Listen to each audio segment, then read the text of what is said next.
Hi, I'm Mark Keefe with American Rifleman, and this week's Gun of the Week is the Ruger LCP II.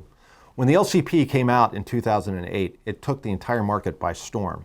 It was affordable, it had a long double-action trigger, and it was really a first for Ruger.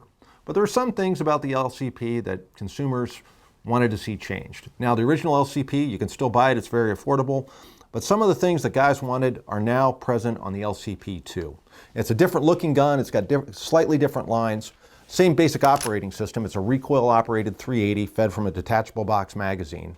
But one thing that it has that the LCP didn't is the last round hold open. It's based on the magazine, but when the last round is fired, the slide locks back. The good news is you can use regular LCP magazines in here, in this gun, but the slide won't lock open. Another upgrade that Ruger put onto the LCP II was the sights. They're still kind of small and black, but they're better. The LCP original sights could generously be described as nubs. There's actually enough sight here that you can get a decent sight picture, even though you have a fairly short sight radius. Now, the big feature for me is the back strap here. The regular LCP is fairly thin. Now, this gun is still only 0.91 inches across, but this back strap area where the web of your hand goes in is wider, and that really helps you to control the recoil, and the gun doesn't hurt as much as an LCP. Sometimes with full house loads and an LCP, you know you're shooting a little gun. They've also added some stippling, kind of like skateboard tape on early race guns that really helps you hold on to this little gun. But the biggest change is the trigger. When the LCP was introduced, everybody was fine with a long double action trigger. Not so much anymore.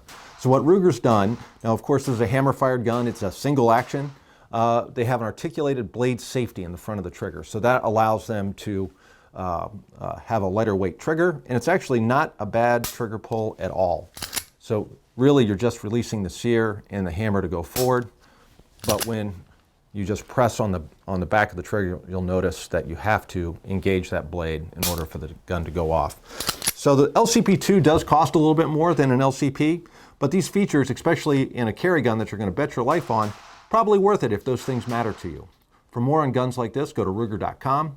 And of course, for Gun of the Week, go to AmericanRifleman.org.